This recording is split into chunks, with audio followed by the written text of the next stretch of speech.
त्रिकोणीय चुनाव ग्राउंड पर उतर चुके हैं नेता और सियासी उथल पुथल। दिल्ली विधानसभा चुनावों का आगाज हो चुका है। नमस्कार, मैं मेहंदी गर्ग और आप देख रहे हैं ITV नेटवर्क और हम दिल्ली की हर एक लोकसभा से और विधानसभा से नेताओं के साथ आपको बातचीत सुना रहे हैं। दिल्ली के दिल में क्या है वो समझने की कोशिश कर रहे हैं और नेताओं का सियासी दांव-पेच क्या है वो भी समझने की कोशिश कर रहे हैं। और इसी दांव-पेच के बीच बीजेपी से बातचीत करने के लिए हमारे साथ सांसद कमलजीत सहरावत जी मौजूद है। बहुत बहुत शुक्रिया हमसे बातचीत करने का। सबसे पहला सवाल, आप सांसद हैं, लोकसभा सांसद बनी है, बीजेपी का दिल्ली में क्या हो जाता है जब विधानसभा चुनाव आते हैं? लोकसभा में बम्पर जीत, सातों के सातों सांसद बीजेपी के, विधानसभा आती है तो महज 6-7 में सिमट कर रह जाते हैं। ये सबसे बड़ा जो क्वेश्चन मार्क है ये समझा दीजिए। दिल्ली देश की राजधानी है और यहाँ पे भारत के हर हिस्से से हमारे परिवार रहते हैं। दिल्ली की जब बात आई 10 साल पहले अगर हम ध्यान करें तो अचानक एक व्यक्ति आया अन्ना हजारे जी के आंदोलन से निकलकर और उसने कहा कि मैं नई राजनीति की शुरुआत करूंगा। और शीला दीक्षित जी के ऊपर उन्होंने इतने इल्जाम लगा दिए और कहा कि शीला दीक्षित जी को मैं जेल भेजूंगा, मैं घर नहीं लूंगा, मैं गाड़ी नहीं लूंगा। और दिल्ली की जनता जो कांग्रेस के शासन से पीड़ित थी, प्रताड़ित थी, वो भारतीय जनता पार्टी को वोट देने वाली थी। लेकिन उस समय पर अचानक इस व्यक्ति की बड़ी बड़ी घोषणाओं ने दिल्ली की जनता में एक नई उम्मीद जगाई कि शायद ऐसा हो सकता है। और उन्होंने आम आदमी पार्टी को वोट दिया, आम आदमी पार्टी जीती। सातों सांसद दिल्ली में बीजेपी के जीते। फिर दोबारा चुनाव आए, 5 साल हुए थे झूठी सरकार को आए हुए। इन्होंने कहा 5 साल का समय बहुत कम होता है, 5 साल में हम अपनी योजनाओं को मूर्त रूप दे नहीं पाए हैं, हम आपसे निवेदन करते हैं 5 साल और दे दीजिए। 5 साल भी दे दिए, लेकिन वो झूठ उतनी ही रही, सच पर नहीं बदली। फिर जब तीसरी बार निगम के चुनाव आ गए तो इन्होंने कहा निगम भी हमें दे दीजिए, क्योंकि निगम ना होने से हम कई काम नहीं कर पाते हैं। दिल्ली की जनता ने एक बार बहुत सोच समझ कर फैसला लिया कि इन्हीं को निगम और इन्हीं को दिल्ली सरकार दे दी। लेकिन सातों सांसद, उन्हें भरोसा था कि देश और विकास चाहिए तो मोदी जी के साथ। और इसीलिए इस बार कांग्रेस और आम आदमी पार्टी का गठबंधन होकर सीट डिवाइड करने के बाद भी 2024 के इलेक्शन में देश के लिए दिल्ली की जनता ने इन पे भरोसा नहीं किया, मोदी जी पर भरोसा किया। अब 10 साल में दिल्ली का शासन, 2 साल से अधिक में दिल्ली नगर निगम में आम आदमी पार्टी का शासन, दिल्ली की तस्वीर बदल दी। जो दिल्ली देश की राजधानी होने के नाते एक उच्च स्तर को जानी चाहिए थी, दिल्ली को पीछे धकेलने में इन्होंने कोई कसर नहीं छोड़ी। तो इस बार दिल्ली की जनता, 10 साल का रिपोर्ट कार्ड काफी पर्याप्त समय होता है खुद को साबित करने का। इनकी रिपोर्ट कार्ड में टोटल फेलियर है और उनके 10 साल के इस रिपोर्ट कार्ड पर इस बार दिल्ली की जनता भारतीय जनता पार्टी के विधायकों को दिल्ली में चुनकर दिल्ली में बीजेपी का मुख्यमंत्री बनाएगी। मैं इस बात के लिए आश्वस्त हूं। तो मतलब आप ये कह रही हैं कि आम आदमी पार्टी 10 साल से जब शासन में रही तो एक ब्लेम गेम खेला जा रहा है उनकी तरफ से कि नगर निगम में हम नहीं है इसलिए काम नहीं हो पा रहा है, क्योंकि लगातार आम आदमी पार्टी की तरफ से एक जो चीज है वो साफ सुनाई देती है कि केंद्र सरकार काम नहीं करने दे रही है। केंद्र सरकार दिल्ली के डेवलपमेंट में सबसे बड़ा रोड़ा है जो अटकता है। तो क्या बीजेपी इसे ब्लेम गेम समझती है या इसका कोई सोल्यूशन निकालने की कभी कोशिश नहीं की गई पिछले 10 सालों में? ये भारत में राजधानी दिल्ली में पहली बार नहीं हुआ कि दोनों स्टेट ऊपर नीचे अलग अलग पार्टी की रही। पहले भी ऐसा रहा है, भारतीय जनता पार्टी केंद्र में और दिल्ली में कांग्रेस, या दिल्ली में बीजेपी और ऊपर कांग्रेस। लेकिन कभी सरकारों की इक्वेशन गड़बड़ाई नहीं, कभी कोर्ट को ऑफिसर्स के अधिकारों को डिफाइन नहीं करना पड़ा। ये पहली बार हुआ है, क्योंकि ये वो सरकार है जिसके मुख्यमंत्री जो पूर्व हो गए कहते हैं कि मैं तो अर्बन नक्सलाइट हूं, मैं किसी व्यवस्था को, किसी सिस्टम को मानता ही नहीं। और ये उन्होंने साबित भी कर दिया। दिल्ली के पूर्व मुख्यमंत्री का झगड़ा चीफ सेक्रेटरी के साथ, अपने डिपार्टमेंट के हर ऑफिसर्स के साथ में, दिल्ली के LG के साथ में, केंद्र सरकार के साथ में। यानी कभी कोई बैठकर बात करके विकास की बात करने की बात 10 साल में एक भी इंसिडेंट नहीं है। केंद्र सरकार ने आयुष्मान योजना अगर दिल्ली में लागू करके दिल्ली वासियों की मदद करने की कोशिश की कि हर व्यक्ति के पास 5 लाख का स्वास्थ्य लाभ बीमा आ जाए, दिल्ली में लागू नहीं होने दिया। दिल्ली के अंदर आज अगर हम देखें urban extension road, Dwarka expressway नहीं होते तो दिल्ली में ट्रैफिक और पॉल्यूशन की क्या समस्या होती। प्रधानमंत्री नरेंद्र मोदी जी हर व्यक्ति को कोविड के बाद 5 किलो राशन देते हैं, हर गरीब व्यक्ति को। लेकिन कितनी हैरानी की बात, जो सत्ता में 2015 से बैठे हैं उन्होंने दिल्ली का कोटा 90,000 राशन कार्ड का जो खाली था उसमें एक भी राशन कार्ड नहीं बनाया। अपना वो राशन का जो कि केंद्र सरकार से मिलता है 10 सालों से वो भी नहीं दिया, और कोविड के बाद जो पीएम साहब दे रहे थे 5 किलो प्रति व्यक्ति, वो भी नहीं देने दिया। तो केंद्र सरकार के हर काम को दिल्ली में रोकने का काम इस आम आदमी पार्टी की सरकार ने किया, लेकिन आज दिल्ली की जनता इस बात को देखकर समझ चुकी है। चलिए मैम, विधानसभा चुनावों पर आ जाते हैं। लोकसभा सांसद हैं आपने अपने क्षेत्र को अच्छे से पहचाना होगा, जांच पड़ताल की होगी, बतौर पार्षद, बतौर मेयर, बतौर चेयरपर्सन स्टैंडिंग कमेटी की आपने काम किया है। तो अगर आपके संसदीय क्षेत्र की बात की जाए तो मुख्य मुद्दे कौन से लगते हैं? क्योंकि जब विधानसभा चुनावों की बात करते हैं तो सड़क, बिजली, पानी, स्वास्थ्य, शिक्षा, इन सब की चीजों पर बातचीत होती है। अपनी लोकसभा को लेकर आपके दिमाग में वो मुख्य मुद्दे क्या हैं जिनको लेकर बीजेपी आगे बढ़ रही है इन चुनावों में? पश्चिमी दिल्ली लोकसभा शहरी और ग्रामीण दोनों का एक कॉम्बिनेशन है। हमारे यहाँ 5 विधानसभा, मादीपुर, राजौरी, हरिनगर, जनकपुरी, तिलक नगर, ये 5 शहरी क्षेत्र आते हैं जहाँ पर कि पहले गली नाली सड़क बने हुए थे और जहाँ पर सीवर सिस्टम वगैरह ठीक था। और जो 5 हमारी विधानसभा हैं जिसके अंदर उत्तम नगर, विकासपुरी, नजफगढ़, मटियाला और द्वारका आदि हैं, उसमें अनऑथराइज्ड कॉलोनी का हिस्सा ज्यादा है। वहां पर विकास कम हुआ था। इन 10 सालों के अंदर ये 5 विधानसभा जो ग्रामीण या अनऑथराइज्ड की थी उनको तो नर्क के बराबर बना दिया। वहां पर आज पीने का पानी नहीं है, झुग्गियों को भी खरीद कर पीना पड़ता है। गली नाली सड़क बनाई नहीं, सीवर की लाइन डली नहीं, और आज वहां पे लास्ट माइल कनेक्टिविटी भी नहीं है। कोई भी अगर कॉलोनी के अंदर जाना है तो आपको 100 रुपए की रिक्शा करनी पड़ेगी, कोई बस अंदर कॉलोनीज में नहीं जाती। ये जो 5 अर्बन शहर वाली हमारी जो कॉन्स्टिट्यूंसी थी, इनके अंदर दिल्ली जल बोर्ड के पानी की हालत ये है कि वो पीने के पानी के साथ मिल रहा है, पीने का पानी गंदा आता है, और दिल्ली जल बोर्ड के सीवर का पानी गलियों में घुटने घुटने तक भरा हुआ है, लोगों के घर में घुस रहा है। गली में और सड़कों पे बड़े बड़े गड्ढे हैं और कूड़े की भरमार, पूरी दिल्ली में कूड़ा घर बना दिया। तो ये मेरी लोकसभा की आज स्थिति है। स्वास्थ्य की बात करती हूँ, मेरे यहाँ पर 3 हॉस्पिटल हैं। राव तुलाराम हॉस्पिटल अरविंद केजरीवाल जी के आने से पहले से है। पिछले 10 साल में आज तक वहां पर कोई भी आईसीयू बेड, वेंटिलेटर बेड नहीं दिया गया।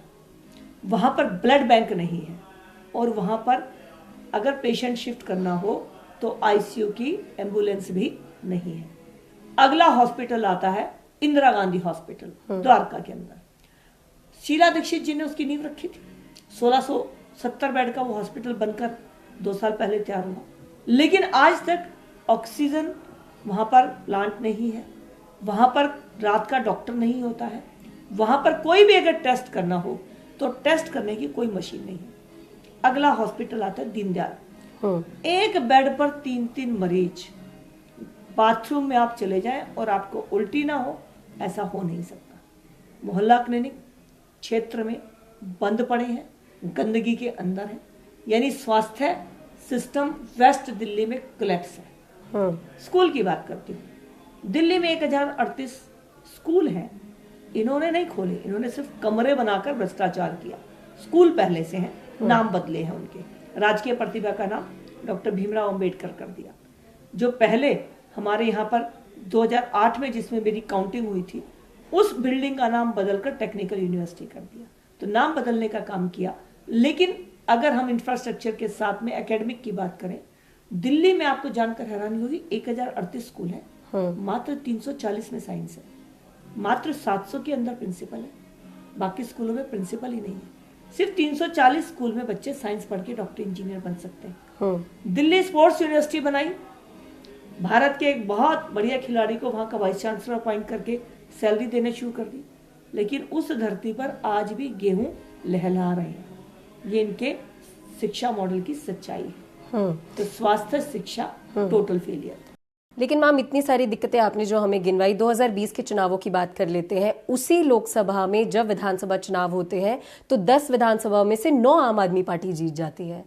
तो ये दिक्कतें 2020 में भी थी या 2020 के बाद ये दिक्कतें पनपी हैं? और अगर इतनी ज्यादा समस्याएं हैं तो क्या आपको लगता है कि बीजेपी इनको ठीक करने में कुछ काम जो है वो जनता के सामने ऑफर करेगी, या फिर जनता का मूड बदलता हुआ दिखाई दे रहा है? क्योंकि 2020 में 10 में से 9 सीटें जीत जाना एक बम्पर जीत मानी जा सकती है। 10 की 10 उनकी थी।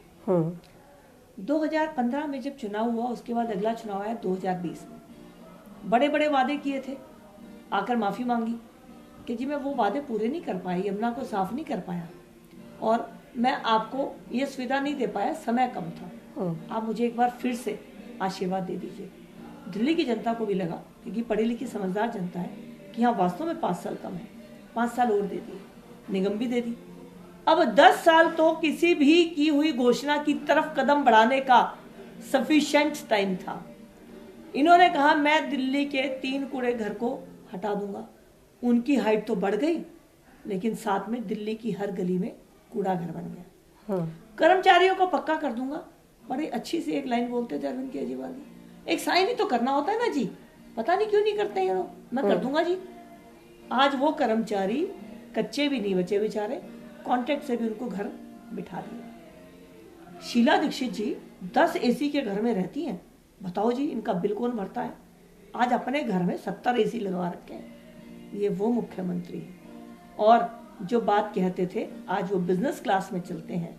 आज 3-3 उनकी लेयर की सिक्योरिटी है और उनके घर में चांदी के बर्तन हैं और पर्दे 8-8 लाख के। बिल्कुल, शीश महल पर भी आएंगे कि शीश महल का मुद्दा बीजेपी की तरफ से जोरों शोरों से उठाया जा रहा है। तो क्या आपको लगता है कि जितने जोरों शोरों से आप इस मुद्दे को उठा रहे हैं तो जनता पर भी इसका असर उतनी ही प्रभाव से पड़ता हुआ दिखाई देगा? क्योंकि सीएजी की भी आज एक रिपोर्ट आ गई है, शीश महल को लेकर भी आई है, दिल्ली लिकर पॉलिसी को लेकर भी आई है, लेकिन आम आदमी पार्टी का कहना है कि ये बीजेपी का एजेंडा है, रिपोर्ट तो किसी के सामने ही नहीं है, ये सिर्फ बीजेपी के कार्यालय में बन रही है रिपोर्ट। कैग की रिपोर्ट को टेबल करना किसी भी स्टेट गवर्नमेंट की प्राइमरी रिस्पॉन्सिबिलिटी होती है। आप लगातार कैग की रिपोर्ट को टेबल नहीं करने के बहाने ढूंढते रहे। आपको एक विधानसभा का सत्र बुलाना था ये चुनाव शुरू होने से पहले, आपने वो भी नहीं बुलाया क्योंकि आपकी मजबूरी थी कि आपको टेबल करनी पड़ती। तो रिपोर्ट तो टेबल नहीं होगी तो क्या बनी नहीं? और क्या दिल्ली की जनता को आपका शीश महल नजर नहीं आता? जिस शीश महल में आप रहते हैं उसके बनाने का समय भी बड़ा गजब था। जब पूरी दिल्ली त्राहिमाम थी कोविड से, वैक्सीन नहीं मिल रही थी, ऑक्सीजन प्लांट नहीं थे, वेंटिलेटर बेड नहीं थे, उस समय दिल्ली के मुख्यमंत्री शीश महल के लिए वियतनाम का पत्थर पास कर रहे थे, 8 लाख का पर्दा पास कर रहे थे और एक्साइज पॉलिसी में घोटाले के रास्ते तलाश रहे थे। दिल्ली की जनता पिछले 10 साल में दिल्ली की दुर्दशा को देखकर आज अपने आप को ठगा हुआ महसूस कर रही है। और दिल्ली की जनता ये निर्णय ले चुकी है कि ये हमारी दिल्ली है, हम इसे किसी को बर्बाद करने का हक नहीं देंगे। जो हमने दिया वो हमने उन्हें मौका दिया था, लेकिन हर मुद्दे पर ये फेल रहे हैं, झूठ पर झूठ बोली, ये सबसे लड़ने वाले हैं, ये किसी भी एक व्यक्ति के साथ इनकी बनती नहीं है। तो आज दिल्ली की जनता ये समझ चुकी है। मैम, चुनावों के माहौल में लगातार आरोप प्रत्यारोप चल रहे हैं। आम आदमी पार्टी फेक वोटर्स का एक बड़ा आरोप बीजेपी पर लगा रही है और उन्होंने एक रिपोर्ट भी फाइल कर दी है इसके खिलाफ में बीजेपी के लिए। तो क्या आपको ऐसा नहीं लग रहा है कि चुनावी माहौल में, चाहे वो फेक वोटर्स को लेकर हो, शीश महल का मुद्दा हो या फिर बांग्लादेशी रोहिंग्या का मुद्दा हो, तो इन सभी मुद्दों के बीच जो जनता के एक्चुअल मुद्दे हैं, सड़क, बिजली, पानी, प्रदूषण, यमुना की सफाई, ये कहीं अनदेखे हो रहे हैं? इन मुद्दों के ऊपर अपनी रिपोर्ट कार्ड देना आम आदमी पार्टी की सरकार का काम था, क्योंकि 10 साल में उन्होंने क्या किया ये उनको बताना था। आज वो इन्हीं मुद्दों से इसलिए ध्यान भटकाने की कोशिश कर रहे हैं क्योंकि रिपोर्ट कार्ड नीलबटा सन्नाटा है, कुछ किया नहीं है, इसीलिए ध्यान भटकाने के लिए कभी वो वोटर लिस्ट की बात करते हैं। अगर दिल्ली में रहने वाले बांग्लादेशी या रोहिंग्या को वोट ना बनाया जाए, सचेत रहा जाए, कोई आ गए हैं तो उन्हें निकाला जाए देश से, अगर ये पॉलिसी बनती है तो उसे ये पूर्वांचल के नाम से मिसलीड करने की कोशिश। लेकिन केजरीवाल तो कह रहे हैं बीजेपी ने बसाया है, केंद्र सरकार ने बसाया है। हरदीप सिंह पुरी और मनोज तिवारी के लिए तो उन्होंने कहा कि इन्हें अरेस्ट कर लेना चाहिए। देखिए, आधार कार्ड दिल्ली सरकार बनाती है और दिल्ली में जिस तरह से जो सिस्टम है, चाहे निगम का है या दिल्ली सरकार का, सब आम आदमी पार्टी के पास है। भारतीय जनता पार्टी विकास की राजनीति करती है और दिल्ली के सातों सांसद दोनों पार्टियों के गठबंधन के बाद भी जब जनता ने जिता दिया तो केजरीवाल साहब को लग गया कि इस बार बोरिया बिस्तरा बांधना पड़ेगा, इसीलिए विकास की बात ही नहीं कर रहे हैं। वोटर पर लेकर जाते हैं, कभी पूर्वांचल को बोल देते हैं, कभी जाटों को बोल देते हैं, कभी कुछ कर देते हैं। आप सीधा सीधा बताइए कि आपने क्या किया है, करेंगे नहीं, आपने क्या किया है। तो दिल्ली की जनता इस बात को देख रही है और इस बार झूठ का पर्दाफाश हुआ और भारतीय जनता पार्टी की विकास की राजनीति में दिल्ली की जनता अपना मत देगी। दिल्ली के फ्रीबी कल्चर को जो अरविंद केजरीवाल लेके आए, चाहे वो मुफ्त बिजली हो, चाहे वो मुफ्त पानी हो, डीटीसी में महिलाओं के लिए मुफ्त टिकट हो, उन्होंने इस कह सकते हैं एक पूरे फ्रीबी कल्चर को यहाँ पर डेवलप किया। बीजेपी लगातार फ्रीबी कल्चर को लेकर अरविंद केजरीवाल को टारगेट करती आई है, हमेशा से ही ये देखा गया है। लेकिन अब कहीं ना कहीं घोषणा पत्र में आपकी तरफ से भी चाहे वो लाडली बहन योजना हो, उसके तहत 2500 रुपये ऐलान किए जा सकते हैं, आयुष्मान भारत योजना हो, फ्री बिजली, फ्री पानी, डीटीसी में फ्री चीजें, तो अब क्या बीजेपी भी अरविंद केजरीवाल की राह पर चलती हुई नजर आ रही है या फिर चुनाव जीतने का एक मूल मंत्र दिखाई दे रहा है? कोई भी सरकार हो, चाहे वो केंद्र की सरकार हो या राज्य की सरकार हो, जन कल्याणकारी नीतियों को लागू करना और हर वर्ग को सहायता प्रदान करना, चाहे वो आर्थिक है या उनको सुविधाओं में, ये किसी भी सरकार का फर्ज होता है। और मैं जिस दिन से दिल्ली में पैदा हुई हूँ, मैंने फ्री शिक्षा और फ्री स्वास्थ्य को अवेल किया है। तो जो ये कहते हैं कि उन्होंने फ्री शिक्षा और फ्री स्वास्थ्य कर दिया, ये इनका सबसे बड़ा झूठ है। दिल्ली के बुजुर्गों को कभी से पेंशन मिलती है, दिल्ली के बच्चों को कभी से स्कॉलरशिप मिलती है और दिल्ली के स्कूलों में हमेशा इंफ्रास्ट्रक्चर बाकी स्टेट से, क्योंकि राजधानी अच्छा रहा है। तो ये जो इनका फ्री बीज कहने का है, ये फ्री बीज नहीं है, ये दिल्ली की जनता का हक है जो बाकी राज्यों में भी मिलता है। भारतीय जनता पार्टी की जिस भी राज्य में सरकार है, वहां पर हर वर्ग को जिसको जैसी आवश्यकता है, जैसे आयुष्मान योजना, प्रधानमंत्री जी की सबसे बड़ी आयुष्मान की योजना जो आज सक्सेसफुल है, उज्ज्वला योजना, आवास योजना, शौचालय योजना, कितनी योजनाएं शुरू की। किसी योजना और किसी फ्रीज बीज का एक बहुत बारीक लाइन होती है। अगर आप किसी भी योजना को बजट के अंदर एलोकेशन करके, पास करके, नोटिफाई करके लाते हो, इसका मतलब आपने बजट में से उसका हिस्सा अलग कर दिया, तो वो आपकी अर्थव्यवस्था पे बोझ नहीं होता। बोझ तब होता है जब ये पढ़े लिखे व कहने वाले व्यक्ति अचानक ही बिना किसी कैलकुलेशन के, बिना किसी ड्राफ्ट के कोई भी घोषणा कर देते हैं, क्योंकि उसका बजट प्रोविजन नहीं होता, इसीलिए वो फ्री बीज अंत में जाकर समाज का नुकसान करते हैं। लेकिन भारतीय जनता पार्टी की जहां भी सरकार है, सभी जन कल्याणकारी योजनाओं को हम with proper estimate of budget, allocation of budget, notification of cabinet note और पॉलिसी के साथ कर रहे हैं। दिल्ली में भी पीएम साहब ने इस बात को स्पष्ट रूप से कहा है कि ये जल कल्याणकारी योजनाएं इनकी नहीं है, वो हर स्टेट में मिलती हैं और दिल्ली में अगर भाजपा आएगी तो भी सारी जन कल्याणकारी योजनाएं मिलेंगी और वो भी मिलेंगी जो दिल्ली की जनता ने नहीं दी, जैसे कि आयुष्मान कई साल पहले मिलनी थी, जैसे कि राशन 5 किलो का राशन कार्ड ही नहीं बनाए, 90,000 नहीं मिली। तो पीएम साहब ने इस बात को क्लियर किया है कि सभी जन कल्याणकारी योजनाएं दिल्ली में बेहतर तरीके से लागू रहेंगी। तो इसमें फ्री बिजली, फ्री पानी भी इंक्लूडेड रहेगा, जिसे आप अपना संकल्प पत्र कहते हैं। तो उसमें हम बजट एलोकेशन करके जो चीजें दिल्ली की जनता की सेवा में दे सकते हैं, उसके लिए हमारी कैलकुलेशन होगी। मैं इतना कह सकती हूँ कि किसी भी योजना का आर्थिक पक्ष घाटे का नहीं होगा। मैम, बीजेपी से एक सवाल लगातार पूछा जाता है, हम भी पूछ लेते हैं क्योंकि दिल्ली की जनता भी ये कहीं ना कहीं जानना चाहती है। आम आदमी पार्टी के पास एक चेहरा है, सभी को पता है, मुख्यमंत्री चेहरा उन्हें बोला जाता है, चाहे वो आम आदमी पार्टी के नेता हो, वो भी अपने भाषणों में पूर्व मुख्यमंत्री कहने की बजाय कभी कभी मुख्यमंत्री कह देते हैं। तो अरविंद केजरीवाल उनके पास चेहरा है, बीजेपी के पास कौन चेहरा है? क्या ये चुनाव भी प्रधानमंत्री के चेहरे पर लड़ा जाएगा? क्योंकि आम आदमी पार्टी ने कुछ दिन पहले बोला कि प्रवेश वर्मा है इनका मुख्यमंत्री चेहरा, अब बोला जा रहा है कि रमेश बिधूड़ी उनका मुख्यमंत्री चेहरा है बीजेपी का। तो कौन है बीजेपी का मुख्यमंत्री चेहरा? इस पर एक बड़ा सवाल अभी भी बना हुआ है। मेरा आम आदमी पार्टी के नेता अरविंद केजरीवाल जी से सवाल है, आप मुख्यमंत्री बने, आपने घोटाला किया, शराब घोटाले में आपके साथियों ने आपके खिलाफ गवाही दी, डॉक्यूमेंट दिए, प्रूफ दिया कि आप घोटाले में शामिल थे, आप जेल चले गए, आप जमानत पर रिहा होकर आए।